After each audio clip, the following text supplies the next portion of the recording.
আশপাশের যে সমস্ত জিয়ারাগুলো সব সম্পন্ন করে এখন আমরা আমাদের মূল হজের যে প্রস্তুতি, সেই প্রস্তুতি পর্যায়ে আমরা উপনীত হয়েছি। তো আল্লাহ তাআলা আমাদেরকে সুস্থ রাখছে, এই জন্য আবারও পড়ি আলহামদুলিল্লাহ। সম্মানিত উপস্থিতি, আমরা এই হজের যে মূল কাজ এখন আমাদের আগামীতে বাকি আছে, এর জন্য আমাদের বেশ কয়েকটা বিষয়ে আমাদের একটু খেয়াল রাখতে হবে।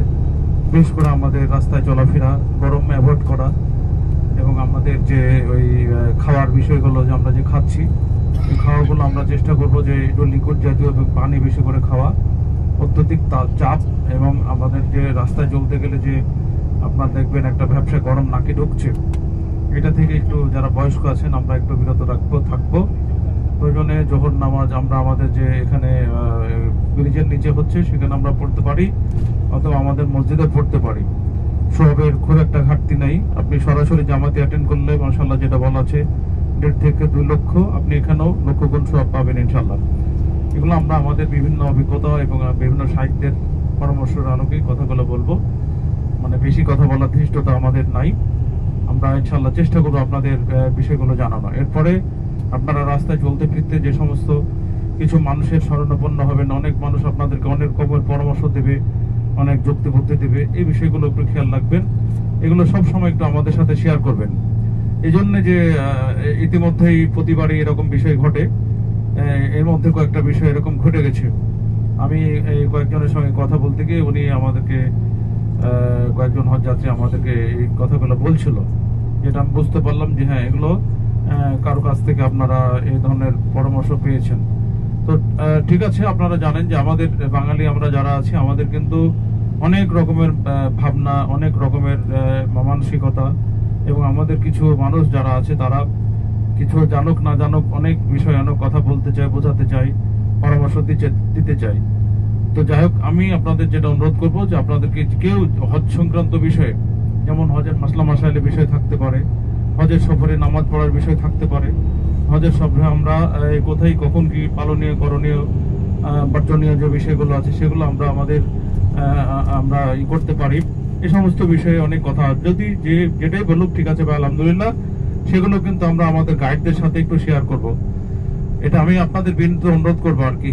আর একটু চেষ্টা করবো আর কি যে পরামর্শ না, আমরা আমাদের যারা গাইড আছে আমরা চেষ্টা করব গাইড ভাইদের, আমরা নিজেও, যে যেন আমরা আমাদের হাজী সাহেবরা কোনো বিষয়ে কোনো অজান কিছু না থাকে, সব বিষয়ে অভিজ্ঞতা হয়।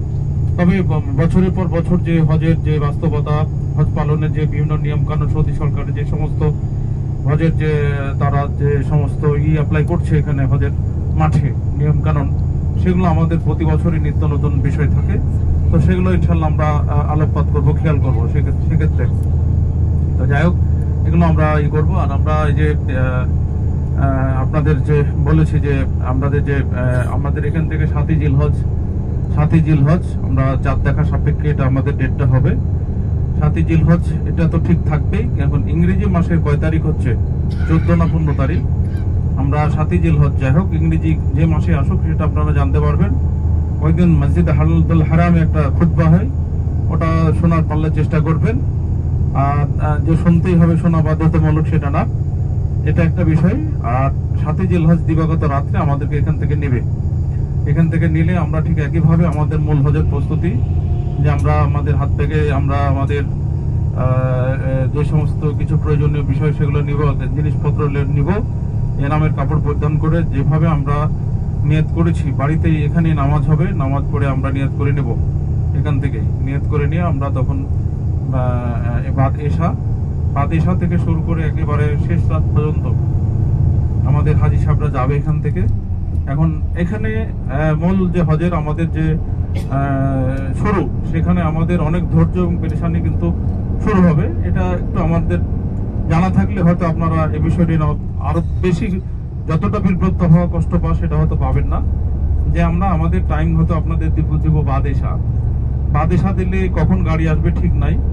আমাদের মল্লাম অফিস থেকে বলবে যে বাদ এশা আপনারা রেট থাকবেন, কিন্তু এর থেকে আপনার যে মল্লাম অফিস থেকে আমাদেরকে জানানো হবে যে আমরা এই যে এশার নামাজের পরে একটা আসে আপনারা যে ঢল নামে হাজ যাত্রীদের, তাদের বাড়িমুখী গন্তব্যমুখী, তো সেক্ষেত্রে রাস্তাটা ব্লক থাকবে। আর হজের আগে তো বুঝতে পারছেন কি পরিমাণ হাজি সাহেবের গমন হবে এখানে, এবং সবাই আসবে এখানে, মক্কা মদিনা থেকেও চলে আসবে এখানে।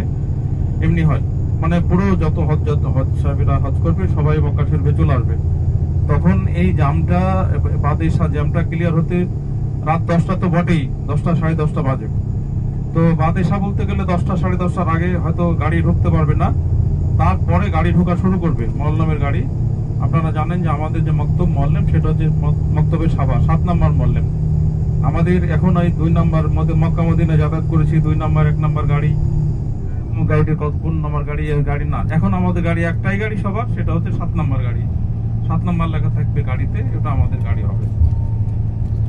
এখন এই গাড়িতে যে সময়টা আপনাদের এই রাত 10টা 11টা 12টা 1টা 2টা 3টা কখন যে গাড়ি আমরা পাবো, এটা খুব ধৈর্য সহকারে আমরা গাড়িতে আমাদের উঠতে হবে, চেষ্টা করতে হবে একত্রিত ভাবে গাড়িতে ওঠা।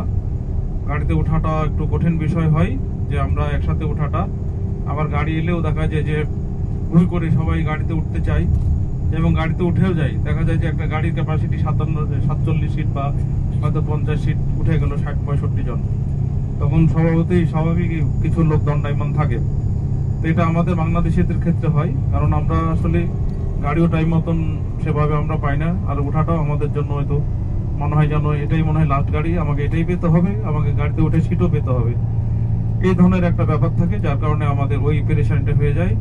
আর মলনেমের লোকজন থাকে, তারাও বলে যায় উঠো উঠো উঠো উঠো, এগুলো করে। তো সেক্ষেত্রে আমরা হিকমত অবলম্বন করব, আমরা গাইড ওয়েরই উঠার চেষ্টা করব। তো কোনো ক্ষেত্রে যদি গাড়ি উঠে যায়, আপনার ম্যাক্সিমাম হাজি উঠে যায় গাড়িতে, সে গাড়িতে আমরা উঠে যাব, চলে যাব।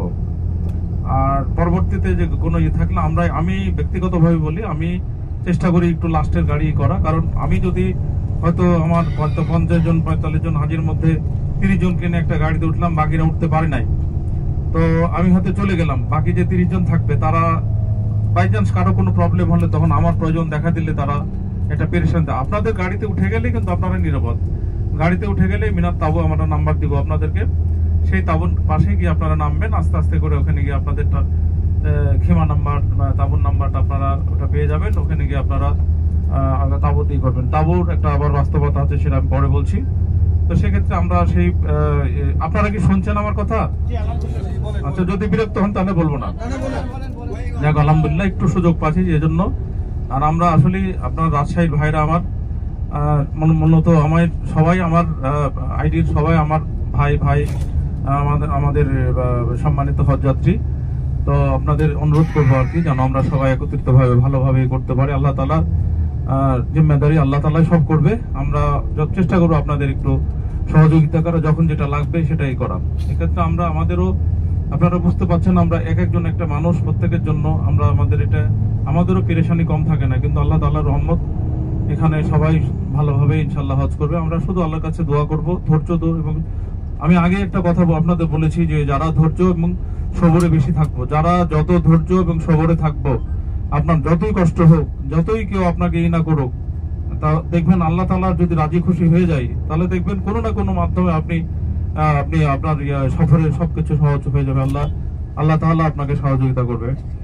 তো যেটা বলছিলাম, তো সেক্ষেত্রে আমরা ওই মিনায় যাওয়ার সময় ওই বিষয়গুলো আপনাদের মাথার মধ্যে রাখতে হবে, যে এই গাইড সাহেব বললো যে বাদেশা 10টা 11টা বাজে, এই ভাই কই গাড়ি আপনারা এগুলো আপনাদের স্বাভাবিক আসবে, কিন্তু খুব পেরেশানিতে যাবেন না, কারণ আপনাদের পরনে কিন্তু ইহরামের কাপড় থাকবে। ইহরামের কাপড় পরে গেলে আপনারা প্রস্তুত পাচ্ছেন, তখন একটা শান্তিপূর্ণ বা একটা ফ্রি ফ্র্যাঙ্ক মাইন্ডে থাকতে হবে এবং শর্তগুলো মানতে হয়। তো যাই হোক, কোনো ক্ষেত্রে আমি আপনাদের বলি যে ধৈর্যের বাঁধ ভেঙে যায়, এটাও স্বাভাবিক, এতে কোনো সন্দেহ নাই। নতুন আপনারা, কিন্তু আপনাদের বিনীত অনুরোধ করবো ধৈর্যটা ধরবেন। গাড়ি আসবে, আমরা চেষ্টা করব যে গাড়িতে আমাদের যে কয়টা এখানে গাইড আছে, সে গাড়িতে ওঠার চেষ্টা করব আমাদের যে অনুযায়ী। তো ইনফ্যাক্ট আমরা এটা চেষ্টা করি, কিন্তু আমাদের বাস্তবতাটা ভিন্ন দাঁড়িয়ে যায়। যেমন ধরেন আমাদের রেজওয়ানের গাড়ি হয়তো একটা আসবে যে হ্যাঁ এত নাম্বার জিওর গাড়ি সে পাবে, তার যে সরকারি জিও আছে সে অনুযায়ী 46 নাম্বার কত জানো, যাই হোক আসলো, কিন্তু রেজওয়ান গাড়ি নিয়ে হাজি নিয়ে দাঁড়িয়ে আছে, আমাদের অন্য কিছু হাজি আছে অন্য জেলার বা অন্য এতেকার, তারা হুই করে উঠে গেল। আমরা তখন হাজিদের বাধা দিতে পারি না, গাড়িতে উঠবেন কেন, সেগুলো কন্ট্রোল করবে গাইড সাহেবরা, অনেক সময় আমরা কন্ট্রোল করতে পারি না। তবে ইনশাল্লাহ আমাদের রাজশাহীর হাজিরা কখনো কোনো সময় কন্ট্রোলের বাড়ি যায় না। আমাদের হাজিদের রাজশাহীর মানুষ, আমি মনে করি রাজশাহী, নওগাঁ, এই সমস্ত নাটোর, এই সমস্ত জেলা, একই প্রভিন্সের মানুষ আমরা ধৈর্য সহকারী করব। তো সেক্ষেত্রে ওটা আপনাদের মাথার মধ্যে রাখতে হবে যে তখনকার পেরেশানিটা এরকম যাবে। এরপরে আপনার গাড়ি যখনই আসুক, এটা মনে রাখবেন, প্রত্যেককে কিন্তু মোয়াল্লেম সাহেব নিয়ে যাবে এখান থেকে, প্রত্যেককে নিয়ে যাবে। আমরা যখন এখান থেকে সব হাজি চলে যাবে মিনাতে, তখন কিন্তু প্রত্যেকটা বিল্ডিং এ মোয়াল্লেমের লোক উঠবে, এটা দেখবে কেউ রুমে শুয়ে আছে কিনা, কেউ বাথরুমে কিনা, কেউ কোথায় আছে কিনা। মানে আমাদেরকে এখন মোট কথা হাজিদের হজ করান অল রেসপন্সিবিলিটি বাই দি আপনার এই যে এখানকার যে গভর্নমেন্ট অফ উজরাতুল হজ, এই এখানকার ওই কি যেন ওটা মোয়াল্লেম, 7 নম্বর মোয়াল্লেমের, সেটা।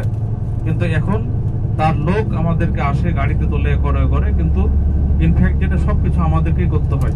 আপনাদেরকে নিয়ে যাওয়া, বসায় করা, ওখান থেকে আবার মিনা, মুজদালিফা, আরাফা, যা কিছু সেগুলো আমাদেরকেই করতে হবে। ইভেন ওখানে আগেই বলে দিচ্ছি যে কারো কোনো রকমের পরামর্শ বা সহযোগিতা ওইভাবে আসবে সেটা না, সহযোগিতা সরাসরি আল্লাহর পক্ষ থেকে আসবে ইনশাল্লাহ। তো যেটা বলছিলাম, তো এটা আপনারা একটু মাথার মধ্যে রাখবেন যে হ্যাঁ, আমাদের হজে মিনায় যাওয়ার যে বাসের যে সময় এবং ওঠা, এটা একটা। এরপরে আমরা যখন মিনায় পৌঁছে যাওয়ার পরে আপনাদেরকে কিন্তু মিনার কার্ড দেওয়া হবে। এই এমনি যেরকম একটা কার্ড দেওয়া হয়েছে আপনাদেরকে, আমাদের আজকে কয়েকজন প্রশ্ন করেছেন। আসলে প্রশ্ন অনেক রকম থাকতে পারে বা প্রশ্ন বলা যায়, কিন্তু একবারে জরুরি এবং গুরুত্বপূর্ণ বিষয় ছাড়া, যেমন একজন প্রশ্ন করেছে, ভাই আমাদেরকে যে কার্ড দিয়েছেন, এই কার্ডটা হারিয়ে গেলে আমরা কি করব? কার্ডটা হারিয়ে গেলে কিছু করা লাগবে না, আমাদের সতর্ক থাকতে হবে যে কার্ডটা যেন না হারায়। কার্ডটা আমরা ফটোকপি করে নিয়েছি, এই কার্ডের কপি আমাদের কাছে আছে, আপনাদের মোবাইলেও আছে। তো জানেন যে সমস্ত কার্ড একটা করে ইস্যু করা হয়, মিনার তাবুতেও একটা করে কার্ড ইস্যু করা হবে, সেকেন্ড কোনো কার্ড পাওয়া যাবে না। এটা খুব সতর্কতার সাথে রাখতে হবে। এরপরে দু একটা যে এদিক ওদিক হবে না, বাইচান্স হতে পারে, তার জন্য এত চিন্তা ভাবনা, বিব্রত প্রশ্নের কোনো দরকার নাই। এটা আমারই গ্রুপের এক মহিলার কার্ড হারিয়ে গেছে, পাচ্ছে না খুঁজে, হয়তো কোথাও আছে। কার্ড হারিয়ে গেলে আপনাদের নাম্বার যেটা আছে, পিআইডি নাম্বার, এই পিআইডি নাম্বার আমরা আমাদের হজ অফিসে আমরা ক্লেম করবো, অথবা আমরা এই যে কার্ডটা হারিয়ে গেছে সেটা আমরা জানাবো। তখন ওটা ওরা নোট করে নেবে। নোট করে নেওয়ার পরে একসঙ্গে বেশ কয়েকটা যদি হয়, সেটা আবার মোয়াল্লেম অফিসে যাবে। মোয়াল্লেম অফিসে যাওয়ার পরে বোঝানো হবে যে হজযাত্রী এটা হারিয়ে গেছে, এগুলা কার্ড রিইস্যু করা হোক। তখন ওটা একটু যাচাই বাছাই করে তখন ওরা রিইস্যু করবে। এরপরে তখন ওই কার্ডগুলো আবার পাওয়া যায়, যেটা অতীতে হয়েছে। আর একটা টেম্পোরারি কার্ড আপনাদের কাছে যেটা বাংলাদেশি, সেটা থাকবে, অথবা এখানে যারা মোয়াল্লেম, আমাদের যে হজ অফিস আছে সেখান থেকে তারা মানে কাজ চালানোর মতো একটা কার্ড দিতে পারে। তো এটা নিয়ে বিব্রতর কিছু নাই, কিন্তু আমাদের যেটা ভাবনায় থাকবে যে আমাদের কার্ডটা যেন সতর্কতার সাথে থাকে, না হারায়। এমনি আরো অনেক বিষয় এখানে আছে। তো আমরা যেটা বলি যে ওখানে মিনাতে আমরা চলে গেলাম কার্ডগুলো নিয়ে, ওখানে একসাথে একই তাবুতে, ওখানে কিন্তু আরো বেশ কয়েকটা আপনাদের অভিজ্ঞতা অথবা আপনাদের বিষয়গুলো জানার বিষয় হবে। যে এখানে যে আমরা একটা একই বিল্ডিং এ ছিলাম, এক রুমে 5 জন 6 জন করে ছিলাম, যাই যেটাই হোক না কেন আমরা এভাবে আছি বা থাকবো, কিন্তু ওখানকার বাস্তবতাটা ভিন্ন হবে। যে ওখানে আমাদের হাজি সাহেবগণ একটা তাবুতে, ধরেন একটা গাইডের হাজি শুধু না, ধরেন একটা তাবুতে মিনিমাম 100-150 হাজি থাকবে, 100 থেকে 150 হাজি থাকবে। একটা ছোট চিকন একটি বডির মতো একটা জাজিম থাকবে, ছোট বালিশের মতো থাকবে, একটা ছোট্ট কম্বল বা একটা কাঁথা চাদরের মতো থাকবে, এগুলো পাশাপাশি থাকবে। ওখানে আপনারা বা আমাদের লোকজন অবস্থান করবেন। গত বছর থেকে ওখানে আমার দিচ্ছে, গদি টাইপের দিচ্ছে। এই গদিগুলো খুব একটা আমার পছন্দ না, উঁচু, নামাজ পড়ার সমস্যা এই হয়। যাই হোক, এ ধরনের হবে। সেখানে কিন্তু আমাদের ভাবতে হবে যে ওখানে গিয়ে আমাদের যে তাবু আছে সেই তাবুগুলো, আমাদের যে মহিলাদের আলাদা, পুরুষদের আলাদা। মহিলাদেরও ওখানে 150 হাজি একসাথে থাকবে, পুরুষদেরও 150 হাজি থাকবে। এখন আপনি যদি প্রশ্ন করেন, ভাই এটাকে কিভাবে সম্ভব একসাথে থাকা এতগুলা মানুষ, হ্যাঁ, এগুলোর প্রশ্ন খুব একটা উত্তর দেওয়া আমার পক্ষে সম্ভব না। তবে এটাই হচ্ছে মিনার মাঠের বাস্তবতা। এভাবে হজ হয়ে থাকে। ইনশাল্লাহ ধৈর্য সহকারে থাকবেন, আমি খেয়াল রাখবো, আমাদের সবসময় চেতনায় ভাবনা এটাই থাকবে, উনি পারলে আমি পারবো না কেন, অথবা উনি আছে আমিও থাকবো, অথবা এটা তো হজের সফর, এটা তো মিনার মাঠ যেহেতু ছোট জায়গা, শুধুমাত্র এখানে বলা বাহুল্য সাইটেবল দ্যাট এয়ার, শুধুমাত্র এখানে আমাদের সরকারি হাজিরাই এখানে মূল মিনায় থাকবে।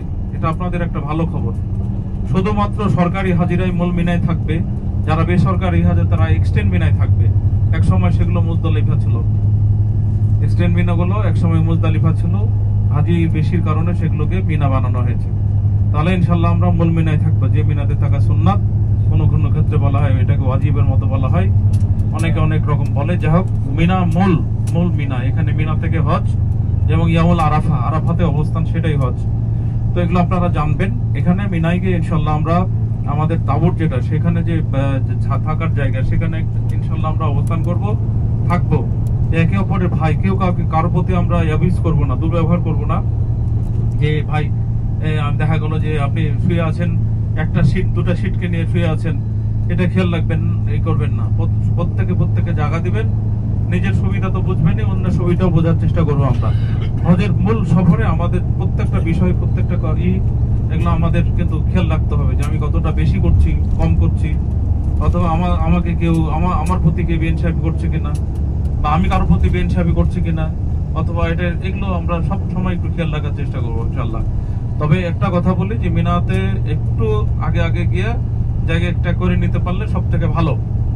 মানে পরবর্তীতে লেটে গেলে সবারই জায়গা হয়, কিন্তু একটু পেরেশানিটা বেশি হয়।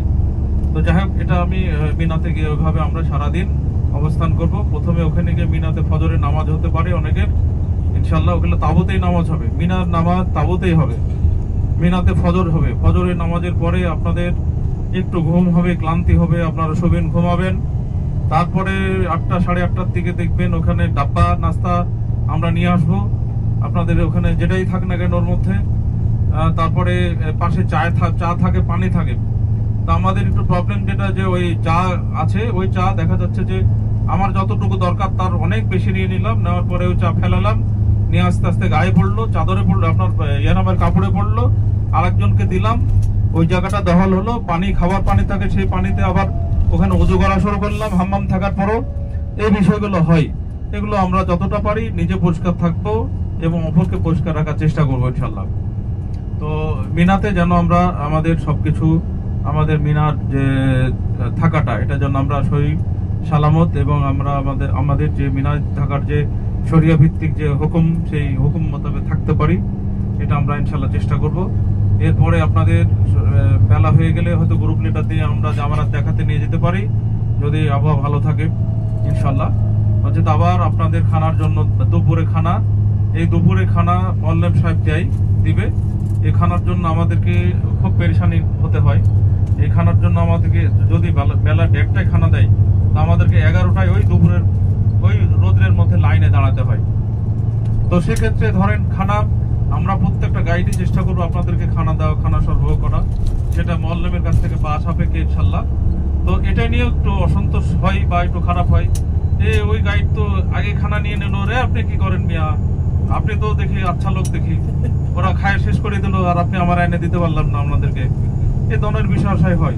তো আমিও গাইডদেরকে বলবো যে ভাই, আমাদের রাশে যারা গাইড আছে, আমরা যতই পেরেশানি হই, আমাদেরকে 11টায় লাইনে দাঁড়াতে হবে। এই জন্য যে যদি আমি যে 12টা 1টায় লাইনে দাঁড়াই, তাহলে অনেক পিছনে পড়ে যাব, সেটা খানা পেতেও দেরি হয়, এবং হাজিরাও অনেকটা এতে হয়ে যায়।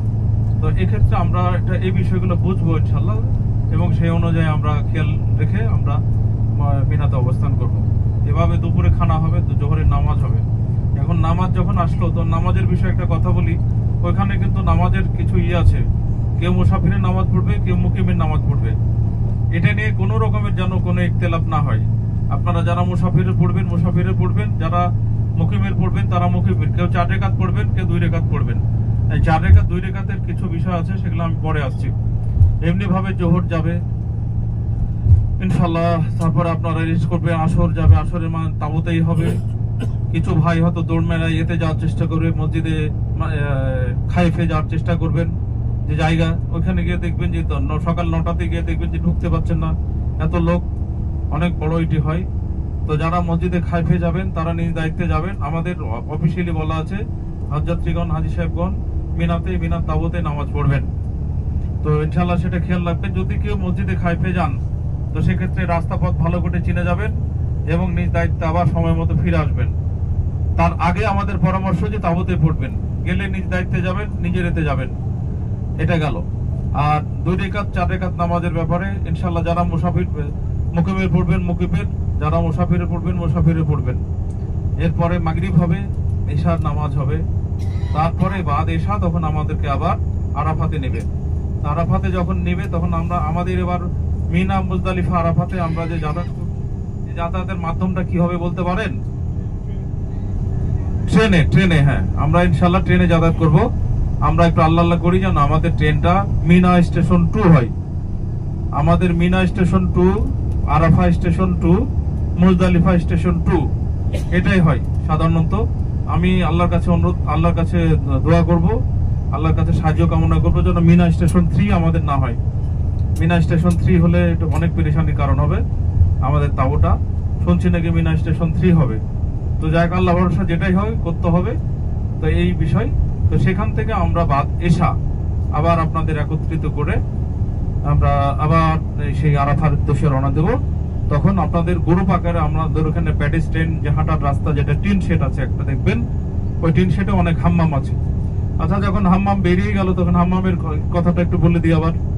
এই হাম্মাম মিনাতে বুঝতেই পাচ্ছেন যে মিনা অনেক হাজিদের তুলনায় অনেক ছোট একটা জায়গা, মূল মিনা। সেখানে যে তাবু থাকে, তাবুতে লক্ষ লক্ষ লোকের জন্য আপনার যে মিনা থেকে হাম্মাম থাকে, সেখানে আপনি যখনই হাম্মামে যাবেন দেখবেন 5 জন 7 জন 2 জন 5 জন আগে দাঁড়িয়ে আছে। সেখানে লাইন নিয়ে দাঁড়াতে হয় এবং সেখানে হাম্মাম ইউজ করতে হয়। ওটা আসলে প্রথমে ওই ধৈর্য সহকারে দাঁড়িয়ে আপনাকে হাম্মাম ইউজ করতে হবে। হাম্মামে ঢোকার পরও দেখবেন অনেকে নোংরা করে হাম্মাম থেকে বেরিয়ে গেছে। কারণ আপনি যদি হাম্মামটা নিজে একটু পরিষ্কার করে না, এগুলো বলছি অন্যভাবে নিয়েন না, এগুলো বাস্তবতার কারণে বলছি। আপনি যদি হাম্মামে ঢুকে হাম্মামটা একটু নিজে পরিষ্কার না করেন, তাহলে নোংরার উপর বসে গেলে আপনার কিন্তু ওই পবিত্রতা থাকবে কিনা ঠিক নাই। এজন্য যত পারেন কাপড় চোপড় গুলা সেটে নিয়ে তারপরে আপনারা ওটা পরিষ্কার করে তারপরে হাম্মাম ব্যবহার করবেন। আমি অনুরোধ করব। সেখানে আমরা দেখেছি অনেক হাজী সাহেবের হাম্মাম ওই হেরমের কাপড়ের অনেক ইটি হয়ে যায়। এগুলো আমরা সতর্কতার সাথে চেষ্টা করবো ইনশাল্লাহ। যদি আপনাদের মনে করেন যে গায়ের চাদরটা ওখানে আমরা করতে পারছি না, তো যেভাবে আপনাদের গায়ে জড়া দরকার, সেটাই নেওয়া দরকার, সেভাবে সাঁটবেন, এভাবেই করবেন ইনশাল্লাহ, যেন আপনাদের ওখানে ওই হাম্মাম করতে যে অপবিত্র না হয়ে যায়। ওটা কিন্তু খুব সাবধানে সতর্কতার সাথে করবেন। এটা গেল আমাদের তাবুর সাথে লাগালাগি। আর একটা থাকবে আপনার টিন শেডের সাথে থাকবে। এই টিন শেডের সাথে যেটা থাকবে সেখানে বড় বড় হাম্মাম। ওই হাম্মাম গুলো অনেকে জানতে পারে না এবং অনেকটাই ফাঁকা থাকে। ওগুলো তো সাধারণত যারা ভেসে আসা ঠিক না, যারা মল্লামের মাধ্যমে। ওখানে আরেকটা জিনিস দেখবেন, কথা আসছে যে ওখানে মিনার মাঠে দেখবেন অনেক মানুষ, কিন্তু আমরা আলহামদুলিল্লাহ তাবুতে থাকবো, ওখানে এসির বাতাস থাকবে, অনেকটা ভালো থাকবে। এই যে এসিতে আসলাম, আবার এসির আর একটা কাহিনী বলি। অনেক সময় দেখা যাচ্ছে কোনো জায়গায় এসি একটু বেশি হবে, একটু কম হবে, অনেক সময় কারেন্টের প্রবলেম হবে। ওগুলো এটা তাবু বিশেষ হয়, সেখানে আমরা একটু ধৈর্য ধরবো। আর এখানে যেটা যে ওই মিনার তাবুতে ওখানে আমরা ওই হাম্মাম যেটা টিন শেডে আছে সেখানে যাব। সেখানে আপনারা গোসলও করতে পারবেন। ওটা আমরা চিনিয়ে দেবো, আপনাদের পাশেই থাকবে ওগুলো। এমনি ভাই প্রথম এখানেও দেখেন না যে মক্কা থেকে মদিনা থেকে এখানে আসার পরে পানির যে একটা থাকলো, এখানে অনেক হাজি বলেই ফেললো যে আগে জানলে আমি এই সরকারি ভাবে হজ করতে সে এত ভুল করেছে, আমি ফাঁসে গেছি, এরকম কথা উচ্চারণ করেছে। আমি বললাম যে ভাই একটু ধৈর্য ধরেন, 2-1 দিন যাক, সব ঠিক হয়ে যাবে। আসছেন এখানে এসে এখন আবার ঠিকই বলছে যে ভাই পানি করছিলাম, পানিতে যে ভাসিয়ে দিল। তো যাই হোক, এমনি ভাবে আমাদের এই বিষয়গুলো একটু অবশ্যই রাখতে হবে, যেন কিছু মুহূর্তের জন্য, কিছু সমস্যার জন্য আমরা আমাদের যে সুস্থ সুন্দর মেন্টালিটিটাকে, আমরা এই কনসেন্ট্রেশনটাকে যেন আমরা ডাউন করে না দিই। তো তেমনি ভাবে যেটা বলছিলাম যে এখানে আমরা ওইভাবে হাম্মামটা ব্যবহার এভাবে আমরা সতর্কতার সাথে এগুলো খানা ইনশাআল্লাহ পক্ষ থেকে আসবে। আর আমরা যে এতে যাব আরাফাই বাদ এশা একসাথে ওই টিন শেড যেটা বললাম, একটা গ্রুপ একসাথে গিয়ে দাঁড়াবে। তারপরে অনেকটাই গ্রুপ আকারে মার্চ করার মতো করতে করতে আমরা স্টেশনের দিকে যাব। স্টেশনটা আমাদের তাবুত থেকে কতটুকু হবে, হয়তো 1 কিলো হলো বা কিছু কম বেশি। এমনি ভাবে ওখানে গিয়ে আমাদের হাতে বেল্ট থাকবে একটা ট্রেনের যে টিকিট, আমরা স্টেশনে উঠবো একে একে, খুব ধৈর্য সহকারে উঠতে হয়। একটা গ্রুপ যাবে আর একটা গ্রুপ উঠবে, এই করতে করতে আস্তে আস্তে আমরা স্কেলেটর না সিঁড়ি দিয়ে উঠাবে আমাদেরকে, সিঁড়ি দিয়ে আস্তে আস্তে আস্তে উঠবেন। হ্যাঁ, গ্রুপ যাচ্ছে সামনে। এমনি ভাবে আবার ট্রেনের স্টেশনে প্ল্যাটফর্মে উঠে গেলেন, এখন গাইড থাকবে আগে, পিছনে আপনারা থাকবেন। বুঝতেই তো পাচ্ছেন 45 জন মানুষ, একজন গাইড সবগুলোকে সার্বক্ষণিক একসাথে রাখার চেষ্টা করবে। তারপরে দু একজন যে বিচ্ছিন্ন হবেন না, হবেন। তো বিচ্ছিন্ন যারা হবেন তাদের জন্য যে বিষয়টা, যে আপনারা দেখবেন যে সবার গন্তব্য একই, সবাই ওই ট্রেনে উঠছে, সবাই একই জায়গায় যাবে। শুধু মনে রাখবেন যে আমি যে ট্রেনটায় উঠলাম, উঠেই গেলাম, এখন নামবো আরাফা স্টেশন 2, ওখানে ডিক্লার করবে, ইংরেজিতে করবে, তারপর আপনার আরবি ভাষায় করবে, ডিক্লার দিবে যে next station is Arafah platform is on the right hand side and left hand side, এরকম বলবে আর কি। ওটা আপনার ইংরেজিতে বুঝবেন বা আরবি না বুঝলেও। এমনি ভাবে কিন্তু আমাদের ট্রেনে উঠে যেতে হবে, যে ওই আরাফা স্টেশনে নামতে হবে। যদি একজন বিচ্ছিন্ন হয়ে যায় তার জন্য তাকাতাকির দরকার নাই, আপনারা অ্যাডভান্স হতে থাকবেন ইনশাল্লাহ। তো তেমনি ভাবে আবার এই যে ট্রেনে উঠবেন, ট্রেনে ওঠার আবার একটা ঘটনা আছে। আপনি প্ল্যাটফর্মে ওই যে উঠে গেলেন, যাওয়ার পরে যে ট্রেনে উঠে যেতে পারবেন তা কিন্তু না, তা কিন্তু না। ট্রেনে ওঠার আগে ট্রেনের একটা মেজারমেন্ট হবে। ট্রেনে কতজন পাবলিক, কতজন হাজি সাহেব উঠবে ধরবে, তার একটা মেজারমেন্ট হবে। এই মেজারমেন্টটা কিভাবে হবে? ঠিক ট্রেনের মতো একটা কাঁচের ঘর থাকবে, লম্বা আগাগোড়া ট্রেনের মতো একটা কাঁচের ঘর। প্রত্যেকটা মানে 5 ফিট 6 ফিট পর পরে আপনার থাকবে, গেট থাকবে। এমনি ভাবে প্রত্যেকটা হাজি সাহেব যদি ওই গেটের ঢুকে যাবে গ্রুপ আকারে, হাজিদেরকে নিয়ে হাজিরা ঢুকে যাবেন। যাওয়ার পরে তখন এই গেটগুলা এপাশ থেকে বন্ধ হয়ে যাবে, আর ওইদিকে বন্ধ আছে ট্রেনে ওঠার আগে দিয়ে। এখন এই কাঁচের যদি ঘর না থাকে তাহলে কিন্তু আপনার ইচ্ছা মতো ট্রেনে উঠবেন, ঘোরাঘুরি পাড়াপাড়ি করে অনেক মানুষ মারা যাবে।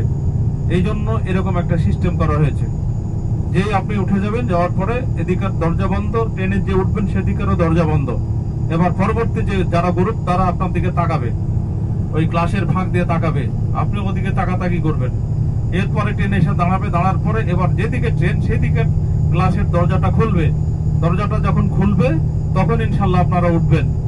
ওই ট্রেনের মেজারমেন্ট ইতিমধ্যে হয়ে গেছে যে একটা ট্রেনে কতজন ক্যাপাসিটি ধরবে, এভাবে আপনারা উঠবেন। ওখানে সবাই হয়তো বসতে পারবেন না, কিছু দণ্ডায়মান থাকবে। একবারে জার্নিটা মোটামুটি 30 মিনিট, 25-30 মিনিটের জার্নি। আরাফাতে ইনশাল্লাহ পৌঁছে যাবেন। পৌঁছে গিয়ে তখন আবার ওখানে নামতে হবে। নামবেন ওই গ্রুপ আকারে ইনশাল্লাহ নামবেন। 7 নম্বর মক্তব মল্লেম, সেখানে প্ল্যাকার্ড নিয়ে থাকে মল্লেমের লোকজন। অনেক সময় ওদেরকে খুঁজে পাওয়া যায়, আবার খুঁজে পাওয়া যায় না। ইনশাল্লাহ আমাদেরকে হেকমত দিয়ে আপনাদেরকে ওখানে মিনাত তাওয়াতে আমরা আরাফাতে নিয়ে যাব। আরাফাতে গিয়ে ওখানে আবার পুরুষদের নারীদের জায়গা আলাদা, সেখানে আমরা সুবিধা মতো সব মহিলারা এক জায়গায় থাকবেন, পুরুষরা এক জায়গায় আলাদা ভাবে থাকবেন। একসময় আমরা পাশাপাশি থাকতাম, সেটার এখন সুযোগ নাই। ওখানেও এসি এয়ার কুলার আছে, ভালো জায়গা আছে আলহামদুলিল্লাহ। তো ইনশাল্লাহ আমরা আরাফাতে পৌঁছে গেলাম। আরাফাতে পৌঁছে ওখানে ফজরের নামাজ অনেক সময় হয়, নামাজ পড়ে নিয়ে তখন আমাদের একটা কথা থাকবে যে আরাফাতে সেদিন 9 জিলহজ ইয়ামুল আরাফা, সেখানে আমরা সূর্যাস্ত পর্যন্ত, উকুব পর্যন্ত সেখানে অবস্থান করতে হয় পরে হাজি সাহেবটা গিয়ে। তো ওখানে সারাদিনে আমরা তসবিহ তাহলিল জিকির আজকার করবো, দোয়া দরুদ কলেমা যা আছে, যা কিছু সেগুলো ইনশাল্লাহ পড়বো, আল্লাহর কাছে কান্নাকাটি করবো গুনাহ মাফের জন্য। এবং ইনশাল্লাহ ওখানে আমরা সবাই চোখের পানি ফেলে কান্নাকাটি করার চেষ্টা করব। তো এখানে একটা কথা বললে আপনাদের খারাপ লাগবে, বেয়াদবি নিয়েন না। যাদের চোখে পানি আসে না, মরিচের গুঁড়ি নেবেন, যত দরকার হয় চোখে দিবেন, কিন্তু অবশ্যই চোখ দিয়ে যেন ওখানে একটু পানি আসে। ইনশাল্লাহ আমরা আশা করি সবার পানি আসবে। আমরা সবাই চেষ্টা করব যে আমাদের প্রিয়জন বিয়োগ হলে যে মানসিকতাটা হয়, ঠিক সেই মানসিকতায় ওখানে থাকবো ইনশাল্লাহ। আল্লাহর কাছে ক্ষমা চাইবো, মাপ চাইবো যে আল্লাহ আমাদের পিছলে জিন্দগির সমস্ত গুনাহ খাতা মাফ করো। আল্লাহ জীবনে যত ইবাদত বندگی করেছি, যত নামাজ কালাম পড়েছি, সবগুলোকে আল্লাহ তুমি কবুল করো, এবং আমাদের হজকে সহজ করো, কবুল করো, হজের মাবরুর দান করো। এবং আমাদের আত্মীয় স্বজন ময়মুরব্বী যারা গত হয়ে গেছে, তারা আমাদের দিকে প্রতিনিয়ত চেয়ে থাকে, আল্লাহ তুমি তাদেরকে মাফ করো। আর যারা আমাদের দেশ থেকে দোয়া চেয়েছে, আল্লাহ তুমি তাদের দোয়াকে কবুল করো। আল্লাহ যারা ময়মুরব্বী আত্মীয় স্বজন, পিতামাতা, সন্তান যাদের জীবিত যেখানে আছে, তাদেরকে সহি সালামতে রাখো। আমাদেরকে হজ শেষ করে আল্লাহ সুস্থ শরীরে সুস্থভাবে বাড়ি ফেরার তৌফিক দান করো। আমাদের কর্মজীবনে যেন আমরা হালাল রুজি নিয়ে বেঁচে থাকতে পারি, তোমার হুকুম আহকামে চলতে পারি, পরবর্তী জিন্দেগি হজের যা কিছু সেগুলো আমরা ধরে রাখতে পারি। এই সমস্ত খেয়াল করে আল্লাহ তাআলার কাছে আমরা দোয়া করবো ইনশাল্লাহ। এমনি ভাবে আমাদের এভাবে ওখানে কিন্তু আবার একটা ব্যবহার হবে, সেটা হচ্ছে যে জোহরের সময় যারা মুসাফিরের নামাজ পড়বেন জোহর আসর একসাথে পড়বেন, আর যারা মুকিমের নামাজ পড়বেন তারা ওখানে জোহরের নামাজের সময় জোহর পড়বেন 4 রাকাত, আসরের সময় হলে আবার আসরের নামাজ পড়বেন 4 রাকাত। আমি আগেই বলছি, যার যেটা ইচ্ছে সে সেটা আপনার গ্রুপ করে নিয়ে করবেন। কেউ কারো প্রতি কোনো রকমের করবেন না যে তোরটা ঠিক না আমারটা ঠিক, এই সমস্ত কথা বলতে যাবেন না। আল্লাহ নবীর এখানে আরেকটা বিষয় হলো, আল্লাহ নবী যখন এখানে হজ করে এই যে 10ম হিজরিতে সাহাবাদের নিয়ে, আপনারা জানেন আবুল ফজল, তারপরে আপনাদের আরো অনেকেই সে সময় আল্লাহ নবী যারা ছিলেন সাথে, অনেক মহিলারা ছিলেন সাথে। এমনি ভাবে আল্লাহ নবী যখন হজ করেন তখন এখানে আপনারা জানেন যে এতে মসজিদে নামিরাতে যে খুতবা হবে সেই খুতবাটা পাঠ করবেন এই বছরের 24 সালের হজের খুতবা পেশ করবেন মসজিদ আল হারামের ইমাম ও খতিব ডক্টর শেখ মাহের বিন হামাদ বিন মোহাম্মদ বিন আল মুআইকলি আল বালাউ হাফেজাহুল্লাহ। 1924 সালের পবিত্র হজের খুতবা প্রদানের জন্য উনি নিযুক্ত হয়েছেন। আগামী 9 জিলহজের দিন তিনি মসজিদে নামিরায় 1 আযান ও 2 ইকামতে জোহর আসর সালাত ইমামতি করে 2024 সালের পবিত্র হজের খুতবা পেশ করবেন ইনশাআল্লাহ। ডক্টর মাহের জানুয়ারি 1969 সালে পবিত্র মদিনায় জন্মগ্রহণ করেন। তিনি উম্মুল কোরা মক্কার যে কোরআন বিশ্ববিদ্যালয় আছে সেখানে ও কিং সাউথ বিশ্ববিদ্যালয়ে উচ্চতর ডিগ্রি অর্জন করেন। ডক্টর মাহির মদিনায় টিচার্স ট্রেনিং কলেজ থেকে স্নাতক, সেখানে তিনি গণিত শাস্ত্র অধ্যয়ন করেন এবং মক্কা আল মুকাররমায় শিক্ষক হিসেবে কাজ করতে যান। এরপর তিনি মক্কার প্রিন্স আব্দুল মজিদ স্কুলে ছাত্র গাইড নিযুক্ত হন। তিনি 2004 সালে উম্মুল কোরা বিশ্ববিদ্যালয় থেকে ইমাম আহমদ ইবনে হাম্বলের আইন শাস্ত্রে স্নাতকোত্তর ডিগ্রি অর্জন করেন এবং ব্যাখ্যায় আইন শাস্ত্রে স্নাতকোত্তর ডিগ্রি অর্জন করেন। এরপরে তিনি উম্মুল কোরা ইউনিভার্সিটির college of judicial studies and resolutions judicial studies বিভাগে সহকারী অধ্যাপক হিসেবে কাজ করেন এবং গ্র্যাজুয়েট স্টাডিজ এবং বৈজ্ঞানিক গবেষণার জন্য ডাইস ডিনের পদে অধিষ্ঠিত হন। তার থিসিসের শিরোনাম ছিল আবদ আল মালিক আল মাইমনির। এই যে এটা উনি বর্ণনা অনুসারে ইমাম আহমদ ইবনে হাম্বল আইন শাস্ত্রের সমস্যা বিভিন্ন বিষয় তিনি 2011 সালে উম্মুল কোরা বিশ্ববিদ্যালয় থেকে তিনি ডক্টরেট ডিগ্রি অর্জন করেন। শাফি আইন শাস্ত্রে ইমাম সিরাজি কর্তৃক গ্রন্থ তুহফা আল নবী শরা আল তানবিহ তার গবেষণার বিষয় ছিল। তিনি ইনশাল্লাহ সেখানে গবেষণা করবেন। তো এরপরে ইনশাল্লাহ ওখানে খুতবা হবে। এখন আপনাদের একটা প্রশ্ন জানাতে পারে যে এখানে একটা স্থায়ী মসজিদ, এলাকারও বাসিন্দা, হজ অনুষ্ঠিত হচ্ছে এলাকাতেই, কিন্তু এখানে কেন 2 রাকাত নামাজ পড়া হচ্ছে? জোহর এবং আসরে 2 রাকাত করে নামাজ কেন পড়া হচ্ছে? এটা তো স্থায়ী মসজিদ, স্থায়ী বাসিন্দা, এখানে কেন মুসাফিরের মুকিমের বা 4 রাকাত নামাজ পড়া হচ্ছে না? এটা প্রশ্ন দাঁড়াতে পারে না আপনাদের? বলেন, দাঁড়াতে পারে কিনা? আপনার এখানে রাসূল পাক সাল্লাল্লাহু আলাইহি ওয়াসাল্লাম আসছেন, 2 রাকাত নামাজ আদায় করেছেন। আমি তখন যেটা বলছিলাম জীবনে 2 রাকাত নামাজ আদায় করেছেন খুতবা সহ। এরপরে যারা বিভিন্ন কাজে নিয়োজিত ছিল তারা বললো যে ইয়া রাসূলুল্লাহ আমরা 4 রাকাত নামাজ পড়েছি এখানে স্থানীয় হিসাবে। তো আল্লাহ নবী বললেন কোনো অসুবিধা নাই, কোনো অসুবিধা নাই, ঠিক আছে। এরপরে এই যে ওই যে সিলসিলাটা রাসূল পাক সাল্লাল্লাহু আলাইহি ওয়াসাল্লাম 2 রাকাত নামাজ পড়েছেন ওই সিলসিলাটা ওখানে জারি রাখা আছে। এখন সেই দৃষ্টিকোণ থেকে আমার যেটা মনে হয় যে ওখানে 2 রাকাত নামাজ যারা আমরা পড়ি মুসাফিরের, এটাই মনে হয় উত্তম। এটা আমার কাছে মনে হয়, এটা যারা ওলামা মাশায়েখ আছেন, যারা এখানে শাইখ আছেন, যারা শরিয়া বোর্ডের লোকজন আছেন তারাই বলতে পারবেন। তো এমনি ভাবে ওখানে 2 রাকাত নামাজ হবে, সেখানে অন্য ভাবে নামাজ হবে এবং খুতবা হবে। তো ইনশাআল্লাহ আমরা আমাদের তাবুতেই যদি আমরা এফএম ব্যান্ডে খুতবা শুনতে পারি, মোবাইলে শুনবো, নাহলে আমরা ওখানেই আজানে নামাজ পড়বো তাবুতে। ওখানে মসজিদের নমিরায় যে খুতবা নামাজ সেখানে আমরা অ্যাটেন্ড করা আমাদের পক্ষে কোনোভাবে সম্ভব হবে না।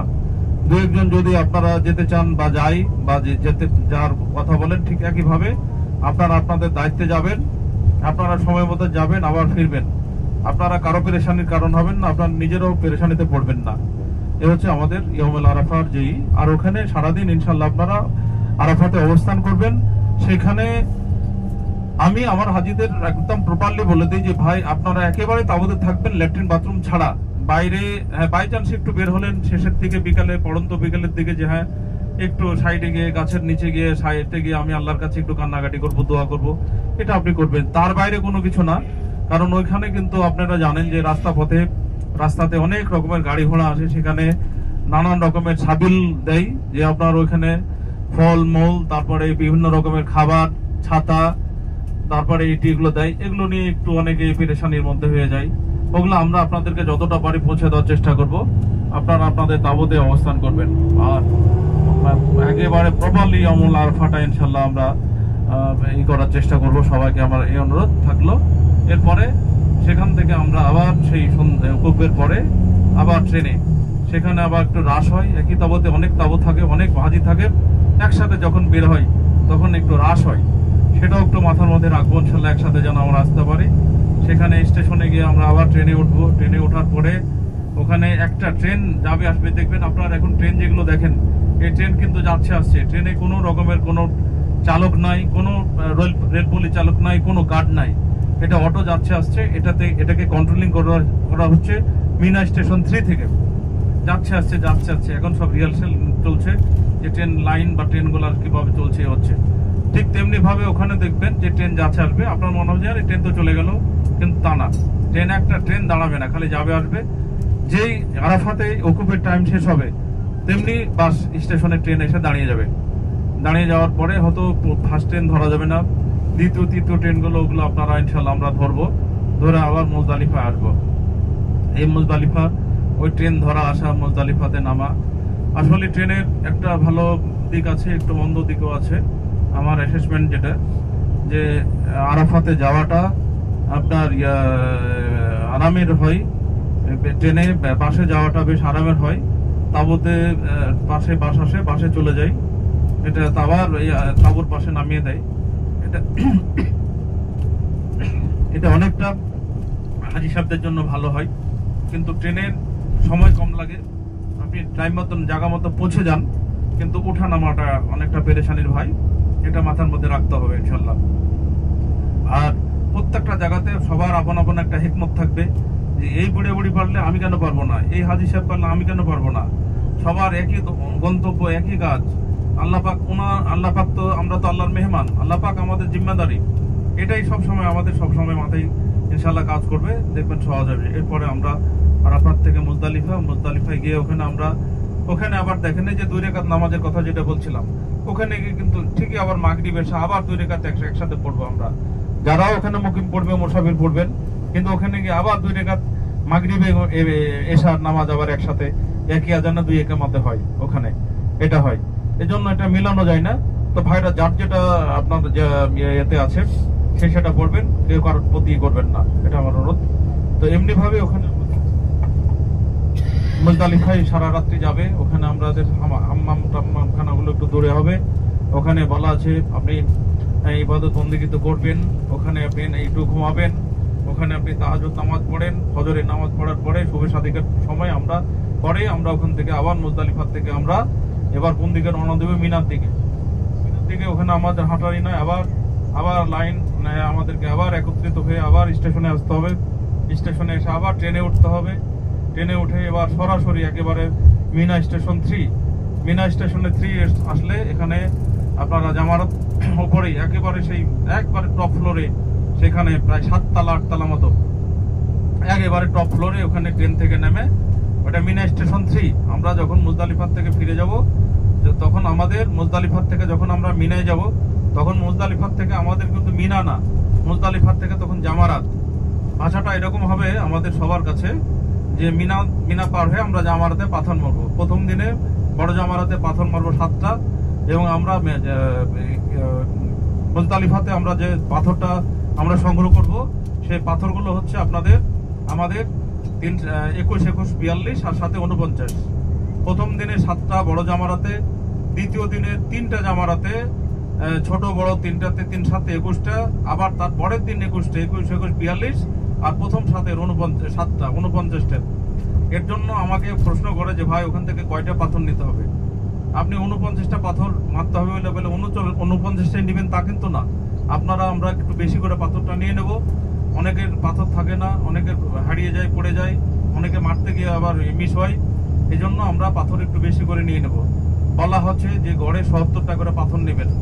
৭০ যে নিতে হবে তা না, আপনার যদি থাকে আপনি 65 নেন, আপনি 75টা নেন, 80 নেন, 100টা নেন, কোনো অসুবিধা নাই। তবে পাথরটা নেবেন, পাথরের একটা সাইজ